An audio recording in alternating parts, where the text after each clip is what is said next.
Ladies and gentlemen, there is a tragedy that has befallen our nation that I feel the need, that I, as an expert in this matter, must address.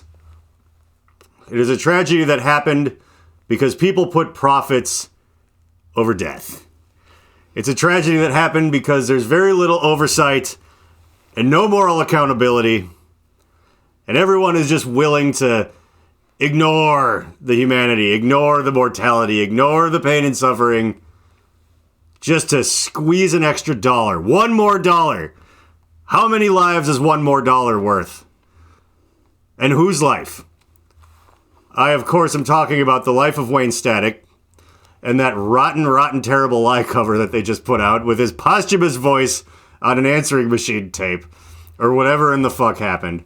I didn't even really know. I was like, why is this really awful cover of this song out by Static X? It just came on Spotify randomly one day. And I like listening to, Spotify's fun. Like, I get to listen to Charlie Parker and Miles Davis and maybe Iggy Pop and the Rolling Stones and maybe Rob Zombie and old Static X and maybe Limp Bizkit and maybe some stuff that's not 20 years old like Ghost Main that probably is what I would have listened to 30 years ago for sure, and just crushed up Adderall off of the disc cover and gone, ooh, like Antichrist Superstar, like, oh, this is a scary, spooky guy that's really up to some weird stuff. He's not just a nerd who's very handsome with weird tattoos that makes cool music, which turns out that's just the case with everybody that does everything. No one has mystical powers. The way I believed when I was 16 and the way you believe right now that you're 16. I don't know if you're 16 who's watching this. As a matter of fact, you probably shouldn't be. It says right in the YouTube thing that this is not for children. 21 plus. And you're a child. But I don't know if it says it on any of the Spotify or whatever, the stuff where you listen to your podcasts on, if you listen to this. I guess you can be like a baby and listen to it. And, there's a lot of big babies that I know listen to me. But they should listen to me better. And anyway, yeah, so like, in all seriousness, maybe this is just because one of the last things my awesome but ill-fated industrial rock band, My Zero, did was cover Terrible Lie live. We didn't make a recording of it. And we shouldn't, because we did kind of, it was almost like a cover band version of it where it was like pretty just close to how it worked. I mean, it was heavier, but it sounded like good. I liked it. It sounded like Nine Inch Nails' live version of it with my dumbass singing. But that's the thing. I think that's the way to do it. Everything about that song, like the only thing I don't super care about is the lyrics. So if you completely reinvent the way the rhythms go and all that stuff and the textures and da-da-da, it's like, why are you doing this to me? It's like, well, who cares why? That's like, it's a great song, but it's like, when people accuse Trent Reznor of being a little bit whiny, it's like, oh, are they talking about that? Like, they might be. And that's okay. It's not like I hate the lyrics. It's more that I just don't care. So, if I want to hear that song, it has to have that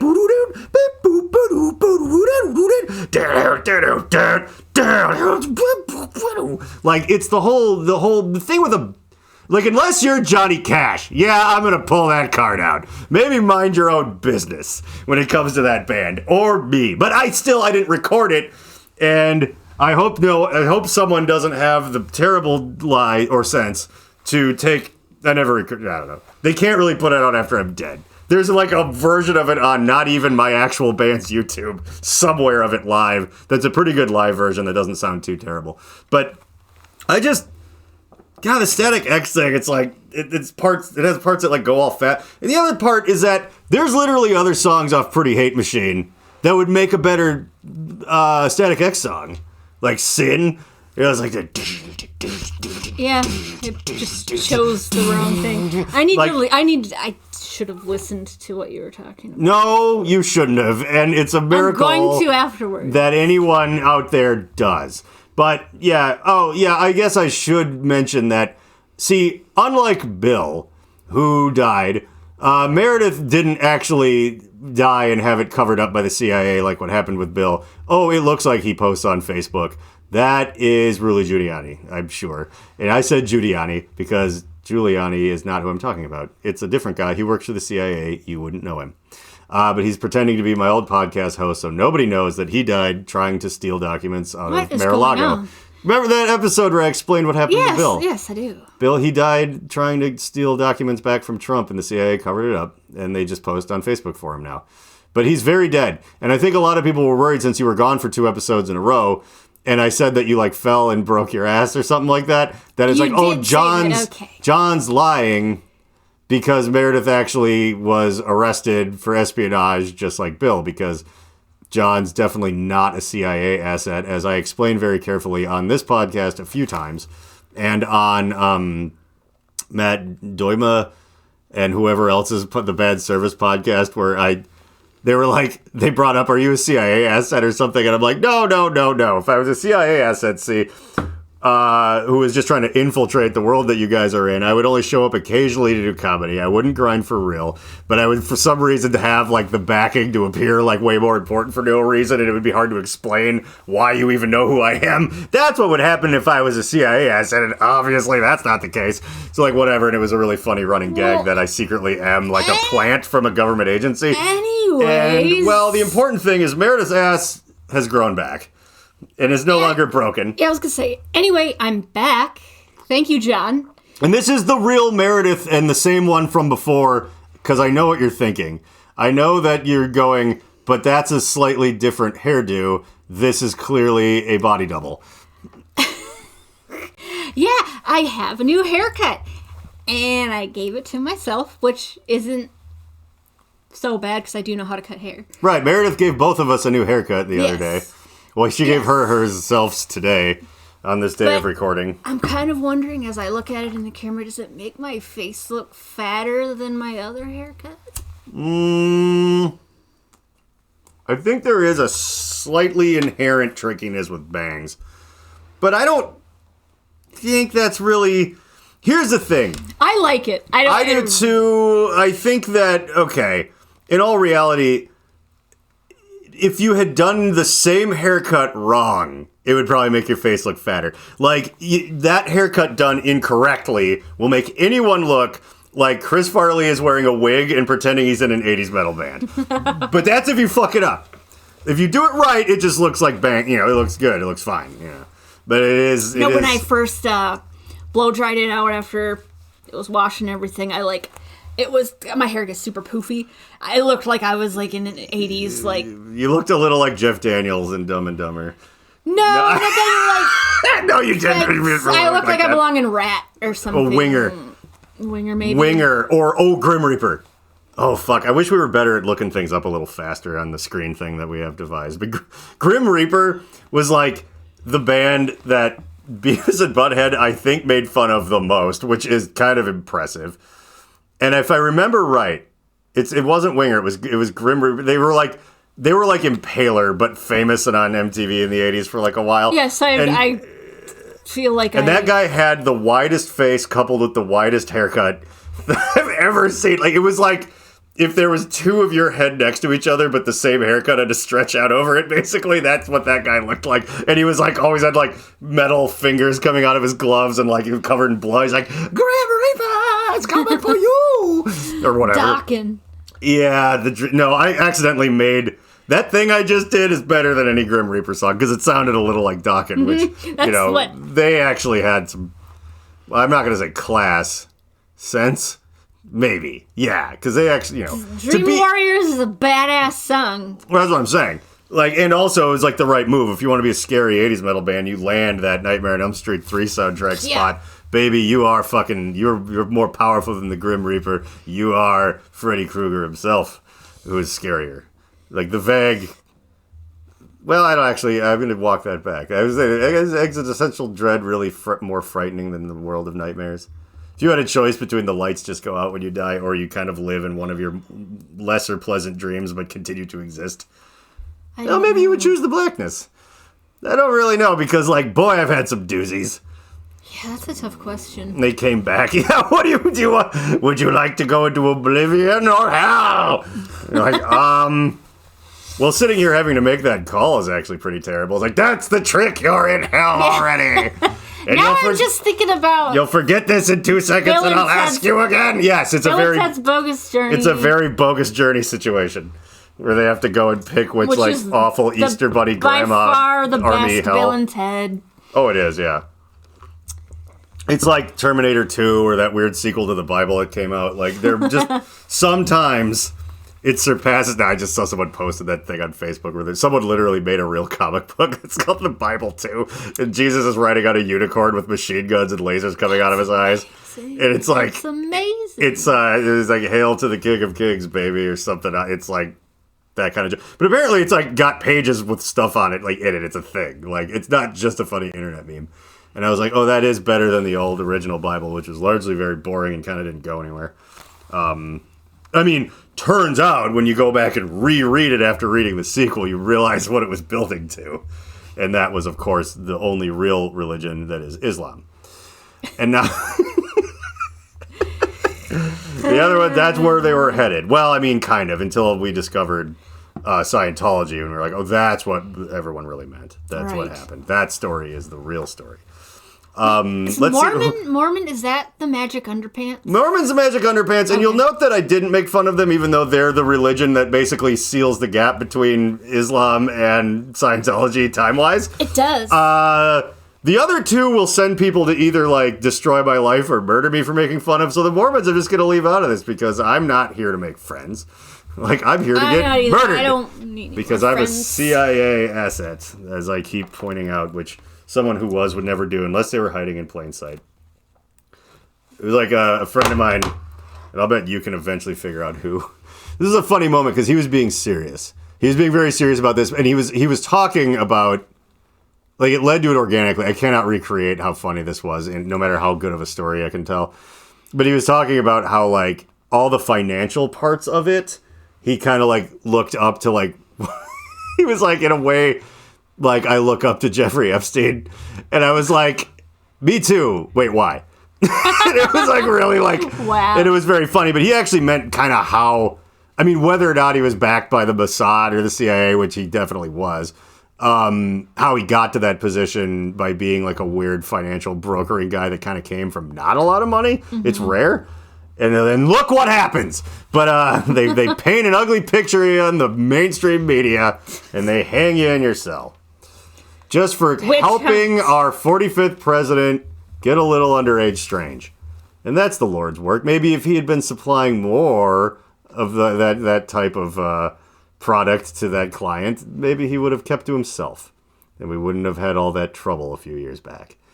But I don't know. You get hung in a cell for sticking your neck out. Anyway, so earlier, speaking of which, earlier I was comparing the tragedy of the awful posthumous Static X cover of a very good Nine Inch Nails song to that minor dalliance in not the real Palestine, but East Palestine, Ohio, which that's... Is there a Palestine, Ohio, and an East Palestine, Ohio? Or is there, like, if you go far enough east from the real Palestine, sooner or later you hit Ohio, and we're just going to put the other one do you want me to look it up? Yes, I do. Let's see. Is there a Palestine? It's just that Ohio doesn't seem like the kind of place... Because you know how there's an East St. Paul and a West St. Paul and a South that's St. Paul what I'm thinking. And those are legit. But the other St. Paul is not in the Middle East. That's kind of where I'm like, okay, so is it based off that one at all? Is it a coincidence? Were there a lot of Palestinian refugees that settled there and named it that? Is that a real thing? Because obviously a lot of America works like that. Like New York was based off an old, English or whatever, the British Empire, York is some territory. So it's New York, and there's New Germany where we get our cars fixed. Right. The New Germany. Where, we don't have to... There is a Palestine, Ohio, so it is very... So I'm thinking that the original Palestine is probably technically West Palestine, as long as you're going by Ohio law. Now, if you're in the real Palestine, East Palestine and Palestine, Ohio, are actually known as Northern Kentucky. Actually... The only reason that's even a little funny, which it isn't, is that looked like it was kind of in southern Ohio and the borders on Kentucky. So it'd be northern. John, sure. Well, I was explaining, it's fun. I work with people that It's funny how many people definitely do know who bands like Foxy Shazam are. It's wild how far that went and all.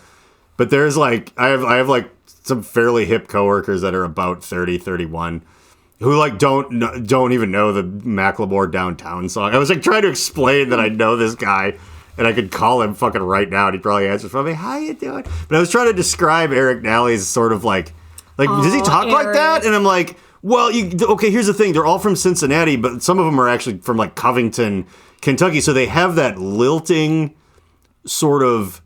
I was just trying to describe the accent. It's a bit Southern. It's a very genteel and light Southern. It's interesting. Well, so yeah, it's more like Savannah, Georgia, like. I think you guys should come on over here. But that's the thing. There's an affectation where they're being weird. If you watch The Office, there's an episode where Andy explains it really well. And everybody out there who sort of have seen half of that show, I was going to say, you don't know, but anybody out there knows what I'm talking about. If you are a lover of The Office. I theoretically, like, when I lived with my friend Ryan Nelson, he would always like come home from work and take this sort of half nap where he'd have The Office on, and then so he could stay up late with me and get drunk. Because he was one of those people that could do that. But he'd always have The Office on, and sometimes in preparation for maybe band practice or something, I'd kind of go upstairs and it's one of those shows that it's watch nice part to of it have on while the he was background. asleep, while his wiener dogs licked his hair or whatever the fuck, and drank his like fucking after work scotch off the coffee table. Oh, I love those little wiener dogs. They were fun. Doja was an actual booze. You know, some dogs will drink beer. She would just drink like neat scotch out of your glass until it was gone. Like it wasn't like this burns. Like dogs won't eat jalapenos and stuff usually, and like just fucking like farm tractor grade fucking whiskey. They just fine. The other pilot wouldn't do that, but Doja, the one who was noticeably overweight, he called her 10 pounds of love in a 5-pound bag, which she was. And Pilot, who was a very handsome, he looked like a painting of someone's wiener dog that they liked a little too much, but he looked like that in real life. It's like, that's Southington the Third of his line, my prize wiener. He would actually get really angry if you called him a dick licker. Which was funny. You could go, listen, this is something. And I said, Ryan, I'll have maybe him call in someday too, or come be a guest. I'd like that. But he had his wiener dog, his male wiener dog, Pilot. You could go up to him, you could whisper the same thing in the same tone of voice. You could be like, hey, Pilot, you're gonna go get a squirrel? And he would just kind of like listen to you like a dog and whatever. He's like, and are you a dick licker? And he'd be like, you like licking those dicks, Pilot? You know, when the dog gets more and more mad, he's like, you're a dick licker, Pilot. You just bark at you. Like, why? And we would try like other words, the same tone of voice, like dick licker in a different voice, like, hey, Pilot. You'd be like, you dick licker? Like, like you start getting all mad. Like he knew. He's like, I don't lick dicks, or he obviously did, and he was just like, I never lick a dick. That's the thing. So what the fuck was that? Oh, The Office. What the hell was it? Oh yeah. So I was talking about the guys in Foxy Shazam having these sort of Southern accents. Well, the funny thing was too, like trying to describe like Sky, who the piano player's father is a man from India, and he or maybe Bengal. I'm very sorry. I'm probably like mangling and oversimplifying that, but you know, so he's got a bit of that mixed with that accent, and it's like. I don't know if I've ever heard anyone that sounds like exactly like him. He's like, oh, how you guys doing? Like, it was such a specific, got a couple of beers. He's also like the nicest guy in the entire world, so he's always very kind. I saw him got a little bit annoyed once when my naked friend was out of control at a party and biting his feet. And he said, stop biting my feet, and then Scode kept biting his feet. And he said, this is the opposite of not biting my feet. And then I whipped Scode in the bare ass with a belt, like as hard as I could. Well, that was when Scode was, he was like, I don't know if he was drunk and on something else or if he was just beyond drunk. Like, I'm not sure because he had a lot of energy. But he was like all covered in mustard and crap, and he was running around naked in the old Chug-a-Lug house. Mm-hmm. And Foxy Shazam was staying there, and Scode was trying to bite everybody. Well, first of all, Scode was running around with that belt. And then, like, one of our friends who is very unassuming, like, actually did, like, just, like, grabbed it out of his hand and just kind of, like, gave him the eyes and walked away with it. And then, yeah, he was biting Sky's feet because he couldn't really stand up anymore. And then I got a hold of the belt, and just I had it doubled in half, and with everything I had, I think I hit him in the lower back right above the belt, just, wow! And he's like, ah! That had to fucking smart. I mean, Jesus Christ. And then Sky got away. And, then eventually they, brought our naked friend upstairs, and it was, quiet for, 20 minutes. And then I just heard in the distance, oh no, he's in all dead seriousness, like it was in Star Wars. Oh no, he's loose! Ah! And he just came running around just trying to tackle and knock drinks out of people's hands. And I think somebody punched him. I don't remember it wasn't me. Normally I would only punch Cass when he was drunk. Yeah, me too. But yeah, we've all just fucking hauled off and yeah. But anyway, I was trying to just describe the way Eric Nally kind of talks. Like, hey guys. Because Hole came on. I had some playlist running at work. And that go on, take everything, which is a whole song that I like. Yes. And again, I was just like, yeah, they opened for Courtney Love, basically. I think it was called Hole, but none of those same people were in it. And there was an extra guitar player for some magic reason. But I was she can't play the guitar at all, clearly, but her voice was dead on, and it wasn't on track. At this point, I could at least say that I could tell whether or not that was happening. And it sounded every bit of exactly the same. But she was kind of weird and talking all this shit between songs. And so I was talking to Eric, and I love this little back and forth because I felt the way that he spoke made me feel like I was sort of responsible for him. I don't know if that makes any sense. But so he would just kind of be like, hey, John, how you doing? And I'd be like, oh, hey, Eric, are you having fun on tour with Hole? And he's like, yeah, the guys in the band are all really cool, and we were talking to them and stuff. And then he looks me dead in the eyes like, but I think Courtney Love might be on drugs or something. And I'm like, I want you to stay away from her, Eric. And he's like, oh, okay, I will. And I was like, that story sounds made up and fucking a lot of things, but it just really happened. And it was very I don't normally talk to people like I'm Mr. Rogers, but you can't help it with him. It's just that accent. I still love it when they stayed at my apartment. And we were all watching Alien versus Predator, one of those, the second Alien versus Predator, where it was in suburban. But my dog submissively pees, or yeah, he did because he's no longer alive. But he's peeing on Satan now. He peed on Cass, and Eric's like, he's peeing on you. He's peeing on you. It was the funniest thing in the world. And again, yeah, Cass, that's probably what he had coming. The other funny thing is we were watching Alien vs. Predator 2, and Eric the entire time, anytime someone twisted or leaned over or bent over to reach something, he's like he wasn't saying anything else, but just made a fart. It was one of those things where it wasn't funny, and then it happened so many times it was funny, and then it was old, and then it was just deliriously funny. That sleepover kind of fucking energy. That's what that it was. I enjoy. And it was a sleep. That's the thing. There were so many being in a band is just an excuse to have sleepovers with weirdos all around the country, way into your 20s and maybe early 30s. Right? Except for by the time I was in my early 30s, my sleepovers was just on a bus. But then again, that bus contained 11 of the scummiest dickheads on the entire planet concentrated in one place, usually in a Walmart parking lot. And what this has to do with a train derailment in Because East the Palestine, only reason I even know what Ohio is because of Foxy Shazam. That's why. I know why. Playing garbage-ass shows in America's most embarrassing state, and I know Florida exists. You heard me. Just bringing you back around. Oh, we were getting there. Yeah, Ohio, my favorite thing about, let's list our favorite things about this deadly train disaster that released toxic chemicals into the environment. One of my favorite things about it is that watching people flip-flop to just stick to their weird position, that is one of my favorite things. Where it's fucking Biden just goes over to deal with possibly disarming World War III when he should be in Ohio cleaning up hazardous chemicals and fixing everything or whatever the fuck they think people do. And then you're like, yeah, you're right, because that will really hurt the environment, and that disaster happened because people ignored safety regulations, or actually it was deregulated. The government really stopped regulating that big business, and they're like, well, I mean, that's part of what, that's business, that's America. It's like, oh, so are you for or against the train disaster, my stupid friend?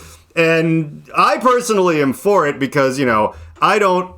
Now that might not sound like it makes any sense, but I because I want regulations, and I want people to be held accountable for things, and I don't like it when people do cut cordery shit.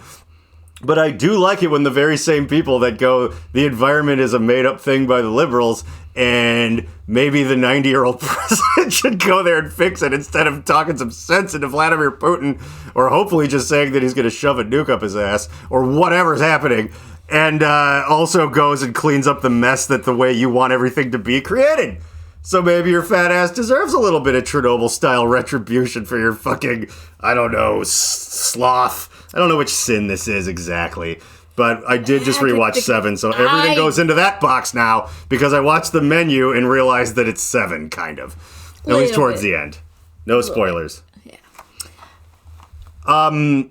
What's your favorite thing about the Ohio chemical dump train disaster? I don't have a favorite thing because it's frightening. I'm all serious about it because, it's because we're all gonna die. Basically, it's going to be a matter of time before all that shit, if it's not cleaned up properly, it's going to get into the watershed. It already has. Yeah, but that's Ohio water. It's like they're No. Ohio is basically Flint, Michigan. It goes. We're just right in that whole half of the country. Our rivers and streams and everything, and it is connected, and it eventually. The rivers flow generally, especially the big ones like the mighty Mississippi and the Minnesota River. They flow south, and we're north of Ohio. So this is all just Mexico's problem. I mean, eventually, and everyone along the way. But there's a lot and fuck them, too. But anyway, what? I don't know. But something about water tables, I'm sure, you know. Thousands and thousands of dead animals. And that aren't even getting eaten. Yeah, I know. It's a waste. That's leaving money on the table. Like, if you're going to have a factory farm full of poisonous food, at least work for Tyson. Like, there are people out there that aren't even acknowledging it. They're like, what dead animals? We haven't seen any dead animals. There's one literally right there. Well, that's just God's plan. Yeah, that's what it is. It's God's plan. I just think it is God's plan, because did he do this in the beautiful shining sapphire of Minnesota's metropolitan area where we live? Of course not. He punished those who deserved it. And that's just how it's got to be. I know that there's good people in Ohio, sort of, and maybe even in that particular awful dumpy part of it. But I just think that there was probably some people who didn't do anything in Sodom and Gomorrah, but God had to lay down the law. And I'm not going to tell God what to do. That's presumptuous and rude. Okay? So pretty much, though... Oh, whatever. Look, fuck Static X and fuck Ohio. And fuck you and your trains. But why aren't we flying this shit in an unrepaired... The excuse is that, it's like, no, it wasn't, Trump's or Biden's fault. Well, where I'm going to use Trump because that's where, a lot of these religious fuckers are, yeah, and people are kind of blaming him, but I mean, at this point... deregulated a bunch of things. But they all... him and all of his fucking morons deregulate everything, and this is always what happens. But here's the fucked up thing, is they're going to be like, well, they're not going to say it was any negligence on that end's fault. They're going to say it was God's plan. That's literally what... Because it was. God put those morons in power. I know, but just be serious for God created the opiate-addicted, mouth-breathing sexist shit that just loves sucking all those people's dicks and putting them in power. And then God, shook off his hangover, realized what he had done, and dumped a bunch of chemicals on him. That's how God works. Have you read the Old Testament? Listen... The first part of the original Bible, before the cool Bible 2 came out with Rainbow Unicorn Machine Gun Jesus, it talked a lot about that kind of stuff, where he was just kind of like, I'm going to create you, and I'm going to make the world a good place, and then everybody's dumb, and then God's like, I'm going to drown you. That's just what he does. He's like, some people, listen, you have to... pet rats are a wonderful, wonderful pet. They're tragic because they die of cancer after a year. It's the saddest thing ever.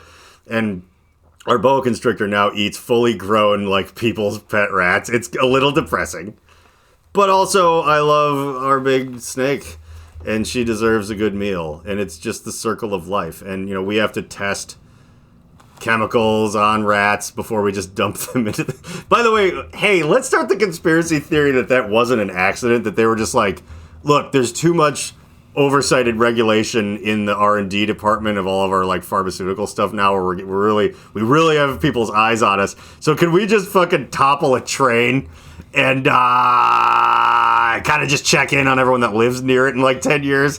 Because otherwise we're never going to get this shit tested. No one accepts those results where you're like, oh, is CBD oil actually poisonous? Well, we just took a whole rat and chucked it into a bucket of it. Oh, it drowned. So we better take this off the market. Speaking of big pharma, did you hear that? It's not very... I don't know. It's just going around a little bit. I guess Woody Harrelson. On this podcast. Yeah, Woody Harrelson apparently was on SNL recently and went off on a whole tangent about big pharma and was just telling the truth to everybody. And he sure was. Yeah. So now, I did see someone done. talking about. Well, had he ever started? What the hell has he been doing? Is there going to be a Zombieland 3? Or are they going to bring back Cheers? He was in True Detective, wasn't he? That was a good show. I don't know what that is. It's a good show. Okay. You know what a great show was? Frasier.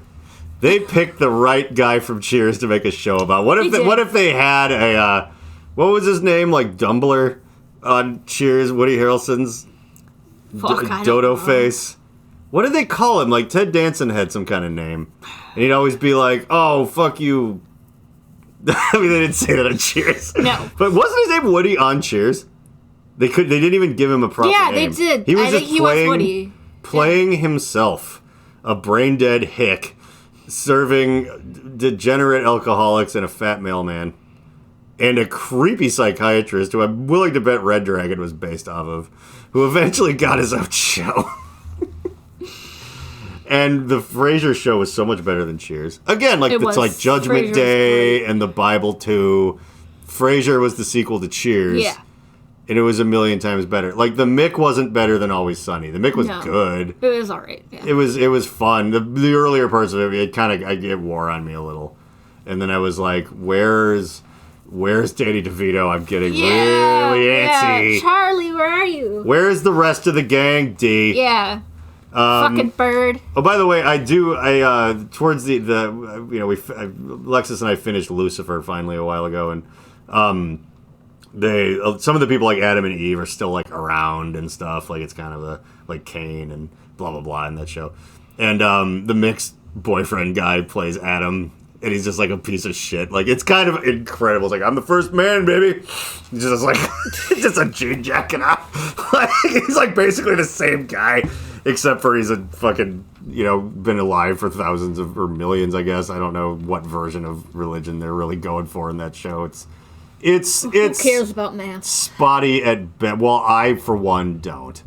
I was complaining about math with, anyone who will listen a lot of the time. Well, I was talking about how, I was talking to my therapist today, actually, about how it is funny that just, he was like, people with certain things tend to find each other, and ADHD is definitely one of them. And I'm like, well, yeah, it's like me, my wife, you. Fucking magnets. Bernard. Brett's the only one that actually, out of all of us, Brett was the one where they actually recognized it when he was in, 6th grade or whatever, or 3rd grade or something, the mid-'80s. That's because he was hyperactive. He actually, I was talking about that, how it's the three of us all hung out, too. And people didn't understand why. They sort of got me and Bernard. And, me and Brett, it was kind of like, huh? And then Bernard and Brett was like, what? Yeah. That's not. And then yet, we were just all pals in, middle school and high school and all that stuff. And, it's so strange. Our trajectories were so different. But it's Brett got put in remedial. He got put in the donkey brains classes and shit like that. And it's me and Bernard were in the weird hyper advanced kids thing. Except for I barely belonged in it because I couldn't do math. Everyone else did computers and things. But I will say this.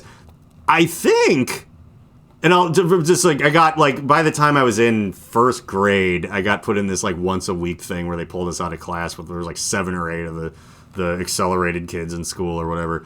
And Bernard is a millionaire tech guy. I'm me, and I've lived a real interesting life. And everyone else is just oh, I'm a math teacher now, and I'm a fucking... So I would almost consider that Bernard and I on different, depending on how you look at it, are the two most interesting and successful. Everyone else was just like, yeah, I'm an engineer. It's like, oh, cool. You were like the smartest kid in the entire school system in the city I lived in. And you were kind of like, now I teach at that same school. Like, okay. Yikes. But you don't work for your dad's bathroom tile company or at a gas station. So by Richfield standards, you're knocking it out of the goddamn park. And I'm sure it's the kind of thing that I think Scott was in, like the older Vivas too. And he's a creative director like me, except for I work at a place that sells legal drugs, and he works at a haunted house factory. Yeah. So our lives are nothing alike. No, it is fucking wild that despite the fact that like Bernard and I were both are like, because it happened like 3 months apart, and our 40s like, you actually have ADHD, and like all the medications any of us tried were like, well, those. Oh, it turns out Adderall just fixes all your fucking problems at once. So you're not even anxious at night when it wears off. You just feel better all the time. And I do drink less. I mean, for the podcast, I'm going to have a few. But yeah, it is wild. But it was just saying, it's like there's, I guess, ultimately there's like, what, 3 kinds of ADHD people. There's like the kid with the messed up hair, like in Problem Child 2, just screaming and breaking things. Yes, the hyperactive. Yeah. There's me, who's like a mess. Like, I'm like, oh, yeah, I'm kind of driven and I kind of can learn things, but it's like I'm also, like, really disorganized.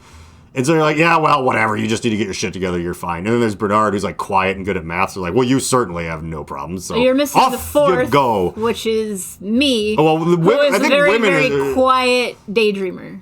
But I think that deserves its own category, though. I will say that I'm not really leaving it out. I'm just... Women with ADHD is like a giant issue because almost none of them present like the classic little hyper boy that has it like almost ever. Like it's really rare. So people are like, oh, women just don't even ever get this, I guess. Like that was just a fuck up of like just complete like. Well, when you have a bunch of like boomer people with their head up their asses just deciding how everything works. Seriously though, like in the medical field, whatever, they don't even like study women. Like a lot of the studies, major studies that have gone on for many, many years, have all been men, and they just kind of focus on men and just assume it's going to work for women too. It's really weird that they, like, okay, it would make more sense if they were like, well, they focus on men because they don't care if it works on women. They're just like. And women are just women. I don't know. Like, yeah, sometimes they sometimes they have a baby and then they don't talk for the next 4 years and you give them pills and whatever. And it's like, who knows what that is? That's a bunch of women stuff. And then, but it's like, guys, though, it's like, well, yeah, if you're going to join the army, you can't have you getting all shooty when it's quiet out. Like, whatever. So it's like, we better figure out whatever's going on with you. And yet, so you don't turn into the Full Metal Jacket guy on the toilet. And yet, it's still very silent about men's mental health. It's not talked about as much. Yeah. If we're going mental health wise, but well, no, it's very true. Like I enjoy. It was another thing I was talking about with my therapist today. Which, by the way, a fourth wall. It's like I'm screaming about how I go to therapy, and I literally don't even care. Like yeah. And then this was happening, and I like my therapist, but I was even telling him the story about Bernard talking to me because other people who I hadn't been friends with for 38 years or whatever, like would kind of come out of the woodwork because I just broadcast all my horse shit. So like, after listening to you, I started actually talking to somebody and it's like, it's been really helpful. It's like, I guess if you don't give a fuck about it, like who am I to be all embarrassed? Like, yeah, okay, so I'm paying it forward a little. But then like, I think one of my friends like confided in me first and was like, I'm going to try this. And then later he's like, hey, this is working great. And blah, blah, blah, blah. And it's like not weird that I even mentioned. It's like just publicly like, yeah, like I feel lots better now. It turns out this was the problem forever. And it's like a success story and it's heartwarming is what it is. But I guess it's not like I intentionally am like, I'm going to help people. But it's like, hey, at least my sort of cavalier non-embarrassment about things for once is doing some good. Instead of just me running my fat mouth about stuff. By the way, did that other podcast host ever text you back? No. Okay. I wish... Jared, this is not about you, okay? I just want to, throw that out there. He would know because Jared and I have never spoken. So. No, but maybe that's because he ignores your texts. No, it's not. That's not what... I think this is one time I was alluding to him, and he was like, at least mention me, bro. I'm like, yeah, go listen to Jared Singer's podcast. Do whatever you have to do. But I will say it when it is you, my dude. So don't worry. So this is some other person. But someone, this doesn't narrow it down, really. It doesn't matter. Someone with a podcast, as there are, 300 million of them. So there's 2 guns for every citizen in America, but there's 1 podcast for every person. So, there's so many. But, there's another podcast host that just tells Meredith about his boner at night all the time. And it's it turns out that I have talked to this guy in person. I didn't realize it at first. Wow, I totally did not want you to bring that up. What? I didn't say who it was. But I know. Well, yeah. But I just mean that, that's why I wasn't supposed to talk about it? I thought I just wasn't supposed to mention who it was, so it didn't turn into a thing. I mean, he knows who he is if he's watching. For sure, but... Yeah. Okay. Well, it's you can't unarrest me. It's I already said it. It's no one wants to admit to eating 9 cans of ravioli, but I did. Also, yeah, in case people out there are, let's say there's some new fans or whatever, and there's some real internet misogynists out there, and they tend to comment. No one's doing this, by the way. But if you're I wish that female co-host would shut up or whatever, 'cause it's just a thing on the internet all the time. Oh, I know. I think about that often. It turns out, yeah, people are lining up to talk to her about their wieners in the middle of the night. So, who's lining up to talk to you about their wiener? Nobody. Yeah. So before you start casting fake internet stones, you should remember that my co-host can get it. And you're a lonely sack of shit that's slowly dying of lung cancer in Ohio.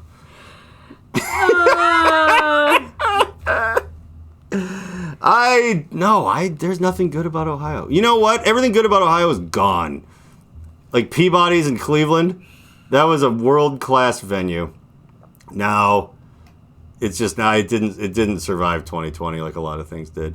Peabody's is the place that had it was kind of the main stage was about a half of a First Ave, and then it had 2 other smaller ones, and we played with Stolen Babies there, and I think Foxy, and I think Downtown Brown, and that's where we opened for Morbid Angel one time, which is the weirdest thing ever. And our old drummer Brian was so drunk on the sidewalk that he scared the guy who had a upside down cross burned into his forehead.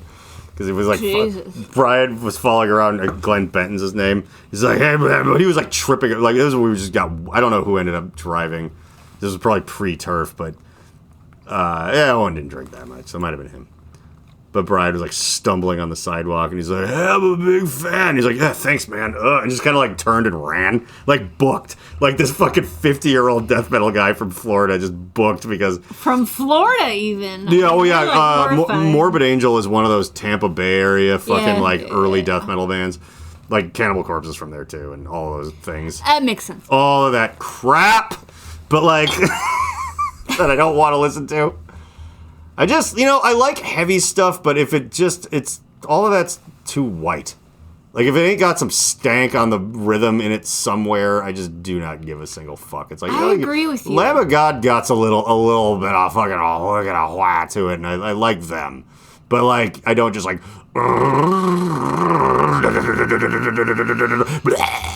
it's stupid. So yeah, it's just the white. It's that lack of fucking rhythm and soul that's kind of, you can put in metal. You certainly definitely can. But so Peabody's had a cop breathalyzer test mounted to the wall, and if you paid 50 cents, you could get they also sold 40s at the bar and shit. It was a mess. And I think I've heard they would give you drink tickets if you were in a band that were good for a 40, and they give you each 5. That's and that was amazing. We made that same naked guy who was biting Foxy Shazam when he was our merch guy. We made him play Edward 40 hands while doing merch, and it was great. It's where he taped 40s to their hands, and he made a bunch of money. People would tip him extra because they just keep it, man. And he'd just grab a T-shirt with his teeth or whatever. It was funny because it was both. He was born September 5th and me on the 6th. It was both of our birthdays. Yes. That day, and I celebrated mine, but he did. Well, we forced him to. But the thing is the important thing about Peabody's that matters to this story is not that it's in Ohio, but that's why I started talking about it. But it's that Downtown Brown's old saxophone player one time blew like hospitalization level drunk on that thing, and he was and it was 0.25. Jesus, yeah. And, like, I mean, he had a problem, but, like, he then went, I'm way drunker than that, you other F word, and then ripped it off of the wall because he was an ex-Marine. And he would just wear a wrestling leotard thing and play the saxophone and get into fights with people at Warped Tour and stuff. Pat was amazing. But, so, like, he was like, I'm way drunker than that. And he just there's a piece of wall missing where it was. Oh, and he just threw it. There was, like, it was on, like, it was, like, right, there was, like, one of those places where it was, like, there was a street, but there was kind of a freeway off-ramp, like, past the street. And so there was, like, kind of a lot of cars if you could throw a breathalyzer far enough, and he definitely could. And he just whipped it into traffic and, like...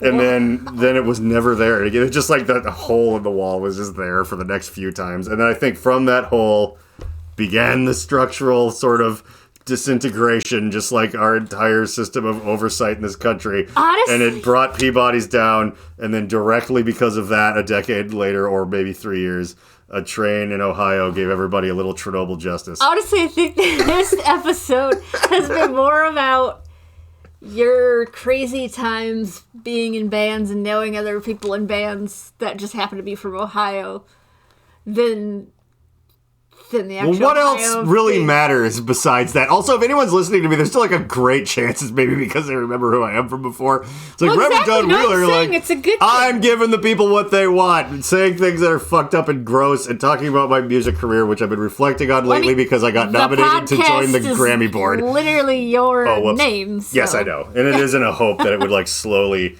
sucker people in. Yeah, nominated, but I don't know if I'll actually. But there's a real good chance I might be joining the American Music Academy, and a friend of mine already has kind of a high chair there, and that's why. Getting old is fun when you're not someone who's just like doing the same thing you were when you were 22, and that thing is like drinking and maybe doing meth. Like it's you know. It gives you weird... You're never... When you're 19 and you want to take on the world, you're not going to take it on. You're going to try. And it's gonna wave its dick around in your face. And that's just how it's going to be. But it's like... Yeah, you know, if you keep your shit a little bit together into your 40s, all of a sudden you start getting put in charge of things. But you're the same person you were back then, secretly. You're playing it cool. You're playing the long game. But the more power that you get handed by people who, A, maybe just were hoping to God someone else would deal with it, and you just happen to be there, and then kind of turn a blind eye to whatever you're going to do afterwards. Yeah, that can just start happening more and more and more.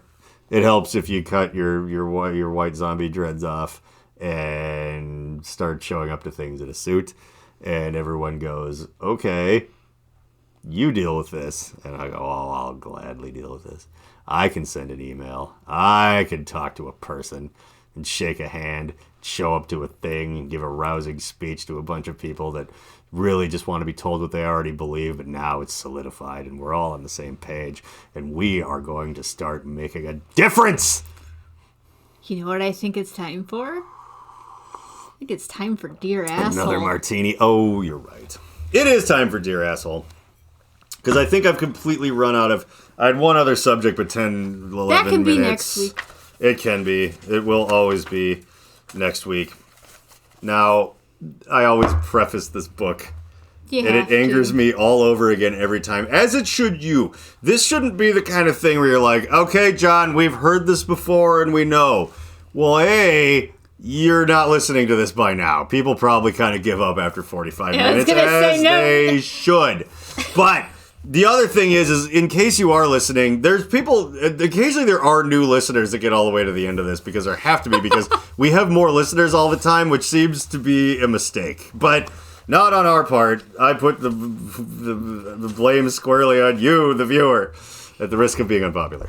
But anyhow, it doesn't matter either way. Because this book is so confusing and stupid that I have to explain it every time. So it's called Dear Asshole. And then the subtext is 101 tear-out letters to the morons who muck up your life. Should be fuck up. It also should be Mormons.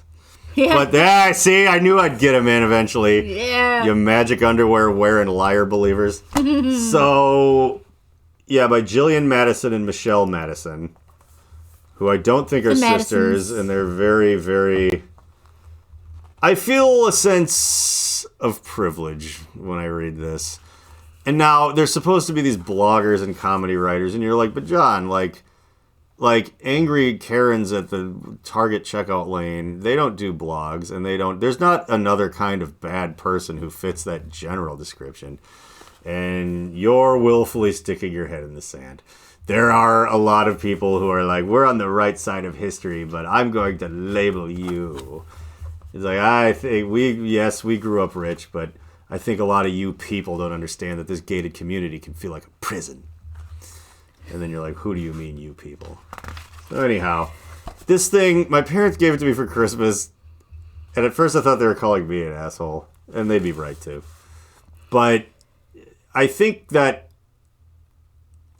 know. I think they had a twinkle in their eye. I think they're like, John has a podcast, or at the very least does stand-up comedy, or at the very least basically just yells like a derelict on a street corner. Your mom just picked that up off of the table and was like, oh my God, this will be perfect for John. But I feel like my dad might have signed off on it, and he would be the one to go. I think John will... Now, the depth and complexity to which I have turned this into a philosophical sort of mountaintop sermon is probably something no one predicted. But he might have been someone who was like, oh, he'll have a field day with this in some way or another. And maybe. But it probably was secondary to my mom finding it and him justifying it, which... that makes sense. So, so it's this book, and it's Dear Asshole, and it's to the assholes in your life, and it's a tear out book.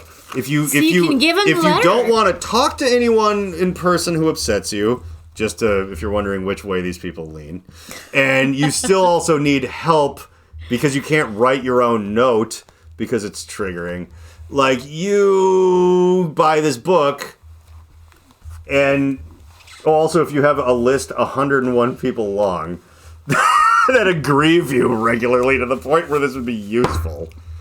And I also want to mention once again that I have figured out beyond the shadow of a doubt that it is not ironic. It's not like this is what someone like this would do. I think it is kind of like a guy that wrote Dilbert sort of, oh, that's who you are, kind of fucking like isn't this the way things are? It's like, yeah, where's that part of this coming from? And he's like, well, it's not the Jews per se, but Israel. Okay, so like it ends up being this sort of like, aha, I get it. So read the goddamn thing. No, every week I read a new page out of it. And we try to understand what's happening. We started a little early on this bit, so I just wanted to kind of... I was wasting your time. What are you going to do? Ask for your money back? Can't have it. And you didn't pay any. And you can never have your time back. That has been stolen by the Grim Reaper! Okay. So this one... Now, when I first read it, I never pre-read these, but I glanced at the first line after the title. So I was like, okay... It's not what I thought. What I first thought, and this is Dear Asshole Who Keeps Pushing the Snooze Button. And my mind went to like, are we taking the side of the bourgeoisie this hard where we're like, you need to show up to work on time? It's like, wow, bitch. Fuck you. But I think it's not that. I think what I'm going to guess is that it's like about, if you're like in a relationship, somebody sleeping next to someone... Uh-huh. And they keep hitting the snooze button. Yes, that is what this is. You guessed right. Okay, cool. My mind went spiraling out of... Well, yeah, obviously.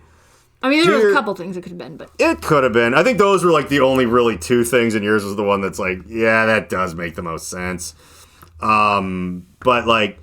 This is in my way. Okay. So, Dear Asshole Who Keeps Pushing the Snooze Button. I'm tired of being jolted out of semi-consciousness every 9 minutes so your lazy ass can have the luxury of sleeping a few extra moments. Okay, so this is someone you're in bed with.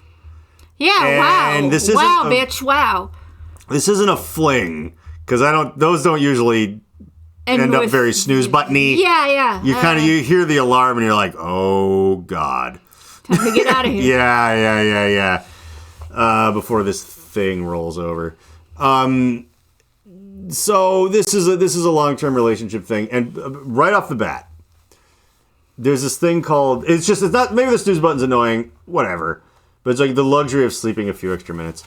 If you love them, let them sleep, was something someone brilliantly put. And I was in a fairly toxic relationship a while ago where I did the thing where, because like fucking trash bitches on the internet who are like, baby daddies need to understand, I'm not saying, but like who put just crap on Twitter would be like, I can't believe you're falling asleep while we're hanging out. Have some more respect for me. But I was with someone who like, I'd be like tired. Like I'd be like nodding off and I'd get like an elbow like, hey, like hang out with me more. It's like, oh my God.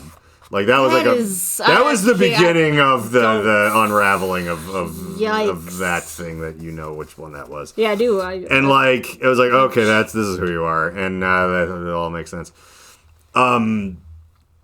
Because it's weird, and it is like it's like a low energy thing where just garbage people are being like, you need to pay attention to me at every minute that I'm awake, and it's like, oh my God, and then we put it on Twitter, it's like, hell yeah.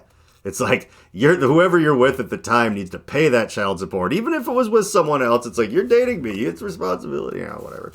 It's like people who are like that do that kind of thing and they don't let you sleep.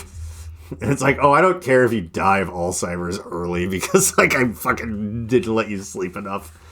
That's fine. That's for later. I'll get some pity on the internet when you slowly lose your mind and die because of me.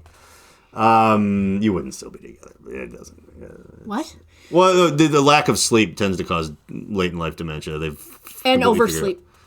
And oversleep, but the big thing that they kept being like, why are all these people who are like super high level, whatever, like it's weird that they're the ones that get dementia. It's like because they never slept. They're just these workaholic or like high level military people, or whatever. Like, Dad was so sharp when he was a fucking. It's like, yeah, he was just like, I sleep 1 hour a night. You're a lazy piece of shit. And it's just like, then he's just like peeing his pants and dying. It's like it's a thing where they were like, this didn't make sense, and they're like, oh, it turns out none of those kinds of people ever sleep. So anyhow, forcing someone else into that is bad. So like now we're like maybe the second sentence in on this fucking letter. All right, let's get to that second sentence. I am not a violent person, but your repeated snoozing has pushed me to that brink of madness. Look what you made me do, the gaslighting, abusive psycho said. Wow, right on. Yeah, if you don't get out of bed and turn that hellish thing off, I'm going to rip it out of the wall and beat you over the head with it. How's that for a wake-up call? Wow. Seriously? How do you like that? You're such Karen-y talk. And stop telling me you need to wake up slowly. I'm not buying it. Sorry. But that excuse only works for bears coming out of hibernation who make up an excuse often. They're just like, how come you're not eating me, bear? It's like, I haven't had my cocaine yet. Ooh, spoilers. Yeah. I have something I need to show you later. Fondly. P.S. Could that alarm noise be any more annoying? Now, yeah, it sounds like an ambulance mating with a dying whale. That's not funny. Okay, so... That's like saying, it's like, I'm more angry than a yak with a toenail wrong. It's like so dumb. But I like that kind of humor, is the kind of humor people who are unironically I don't know Karens if anybody was able to understand most of what you just read because it was very slurred together. It's fine. Don't worry about it. We don't need to read it again. We're good. No, I was just trying to think if there was anything real important I wanted to like... Oh, right. No, I wanted to say one... There's only one thing, but this was a missed opportunity, this whole, like, the thing going off constantly is annoying, but I have never experienced anyone just, like, hitting and snooze and it goes off really loud. The only thing I've ever experienced is motherfuckers who just sleep through their alarm. And it's like... Like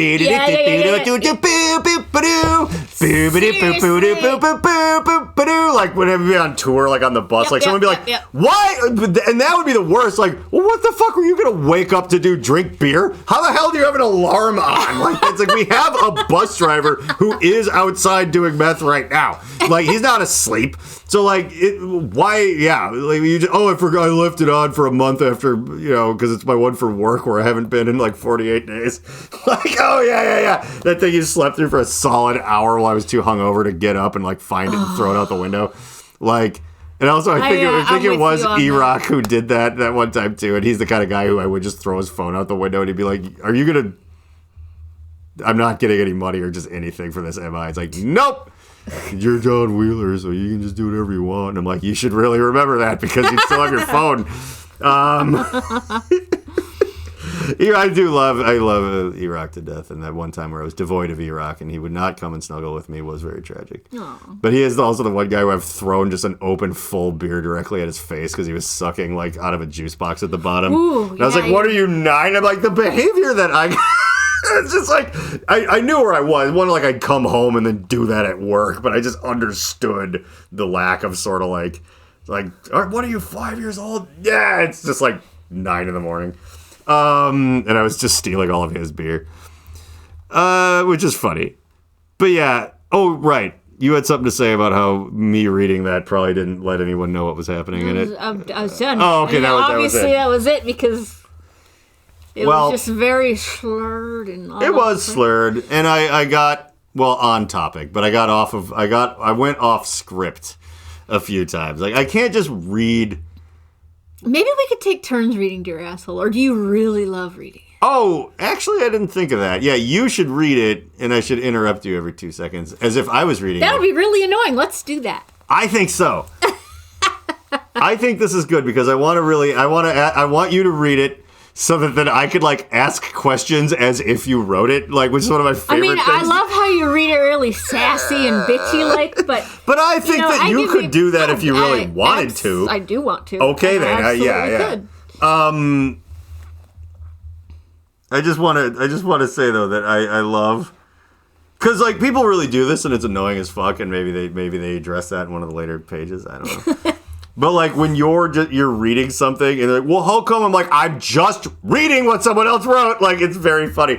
And so I've learned that as much as that's only happened to me maybe twice in my entire life, me being the person that's doing it on purpose is, like, my favorite thing in the world. Like, someone's reading an instruction manual there. It's like, all right, everybody, like, okay, so... First, you have to turn on the da-da-da. It's like, well, why is it like that? It's like, look, this is just what it says. Like, it's so infuriating, but it's also, you're just asking, like fucking Tucker Carlson, I'm just asking questions.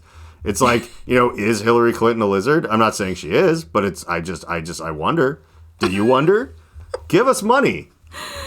While you're still alive before all of those chemicals, because you know who you are, from the glorious train that God himself sent to punish you, sinks into your brainstem and dissolves what little of it there ever was. The Reverend John Wheeler podcast takes zero responsibility for the words, actions, or ideas of its host, guests, or listeners. Though the people on the screen may at times be speaking directly to you and may occasionally give you direct calls to action, neither Reverend John nor the Alchemical Cocktail Lounge are under any moral or legal obligation to answer for the potentially disastrous repercussions that may arise if you are stupid enough to actually follow the orders of a raving lunatic. Think for yourself and do whatever you want, because you're on your own. If anyone ever tries to sue this podcast, black SUVs will converge on your location in the darkness of night and you will never be seen again. Remember to like and subscribe.